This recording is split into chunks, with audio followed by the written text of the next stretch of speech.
আচ্ছা রাখি, এতে তো যাইতেছি বন্ধু বুঝছ তো, একটা নামি দামি জায়গায় যাইতেছি, একটু ভাবসাব বজায় রাখবি, ঠিক আছে? লেভেলটা একটু ঠিকঠাক রাখবি। এটা কি পড়ছ? আচ্ছা সমস্যা নেই, আয়। ড্রেসআপ নিয়ে একটু কুটা দিছ না বন্ধু, কোয়ালিটি মেইনটেইন তো। স্টোরিটা চেক দি, এই স্টোরি চেক দি। আরে না, এই রাকিব তো স্টোরি দিয়া দিছে। ইন্নালিল্লাহ। ভাই নয়ন, কাপড় নিয়ে কুটা দিছ না, এই কাপড় লাগা ধর, এই কাপড় শরীরে আমার চলতেছে, ছিড়া দিলাম, পালা দিলাম কাপড়। তোরে নিজের বন্ধু ভাবতাম, আর তুই কোয়ালিটি মেইনটেইন না বন্ধু রে, তুই প্রেস্টিজ দেখার লেভেল দেখাইছ না।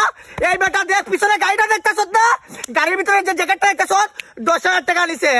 আমরা শো করি না রে, আমরা দেখাই না, এটা আমরা লেভেল। কি তুই কি করছ? বিয়া বাড়িতে যায় কাচি নাই না গায়ে খাইছ, বিলকে দিছ তুই, দিছ বারা আগে বিড়ি খাইছ, বিলকে দিছে আমি রাকিব দিছি, কোনদিন বলছি? আর ওই বন্ধু তুই কোয়ালিটি মেইনটেইন না ভাই, কষ্ট পাইছি, আঘাত পাইছি রে। আমি অভিশাপ দেই না নয়ন ভাই, ভাই তোর অভিশাপ আমার রুহু দিতাছে।